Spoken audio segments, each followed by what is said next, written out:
Sebelum kita memajak emas, apa yang kita perlu tahu adalah duit pinjaman hasil daripada pajakan tadi perlu dibayar balik. Walaupun kalau harga emas menaik, kita sebenarnya boleh membuat overlap pinjaman. Namun, overlap tersebut adalah pertambahan hutang, bukannya pertambahan pendapatan pasif. Sebagaimana salah faham sesetengah orang. Jadi secara ringkasnya, akhir sekali duit tersebut kita perlu bayar balik. Jadi untuk video kali ini, sebelum anda memajak emas, saya akan kongsikan 10 tips penting yang anda perlu tahu sebelum memajak emas. Jom.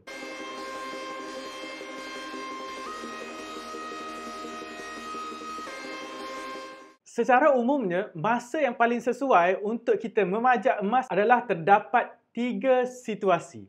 Situasi yang pertama adalah apabila harga emas jatuh menjunam, kita ingin menggunakan teknik manipulasi Arhanu. Untuk faham lebih lanjut apa itu teknik manipulasi Arhanu, boleh rujuk video saya yang sebelum ini. Seterusnya, masa yang sesuai untuk kita memajak emas adalah untuk gunakan emas tersebut sebagai modal pusingan bisnes. Dan akhir sekali, kita juga boleh gunakan sebagai modal belanja hangus untuk memajak emas. Apabila harga emas dunia jatuh mendadak sehingga lebih daripada 10%, sebenarnya kita boleh dapatkan modal tambahan dengan memajak emas tersebut, dan dengan modal tambahan tersebut, kita boleh gunakan lagi untuk tambah simpanan emas kita.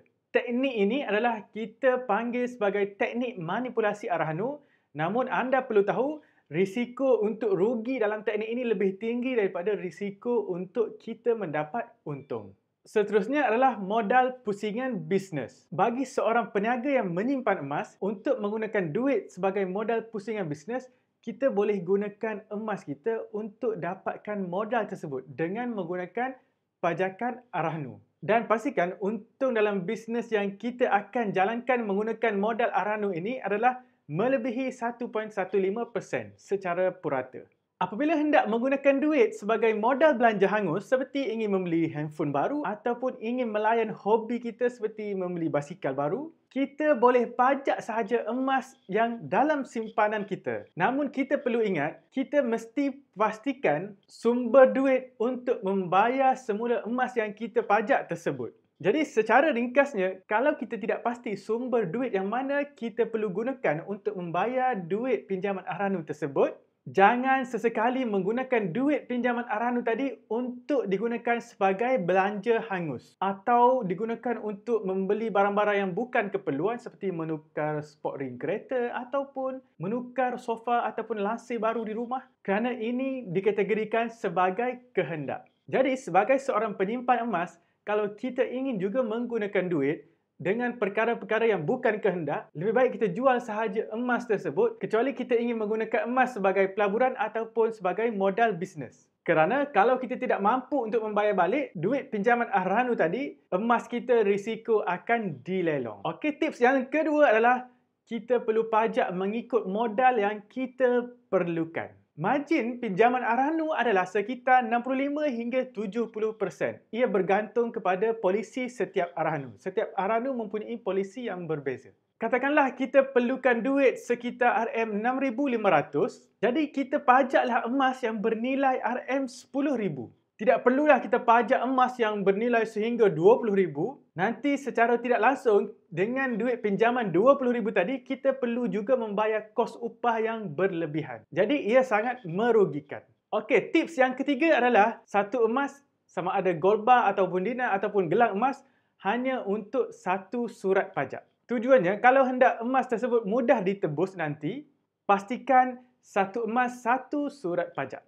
Katakanlah anda memajak 3 utas rantai tangan, pastikan setiap rantai ada satu surat pajak. Ia bagi memudahkan kita untuk menebus satu persatu nanti. Kalau 3 utas rantai tersebut kita pajakkan menggunakan satu surat pajak, akhir sekali kita terpaksa tebus sekaligus. Cuma apabila kita buat banyak surat pajak, kita terpaksa menunggu lebih lama untuk staf Arhanu memprosesnya. Kalau 10 utas rantai tangan, mungkin sampai 2-3 jam baru boleh siap proses pinjaman Arhanu. Kerana staf Arhanu terpaksa mengisi dan memproses 10 borang. Ia umpama kita membuka 10 akaun bank sangat merumitkan.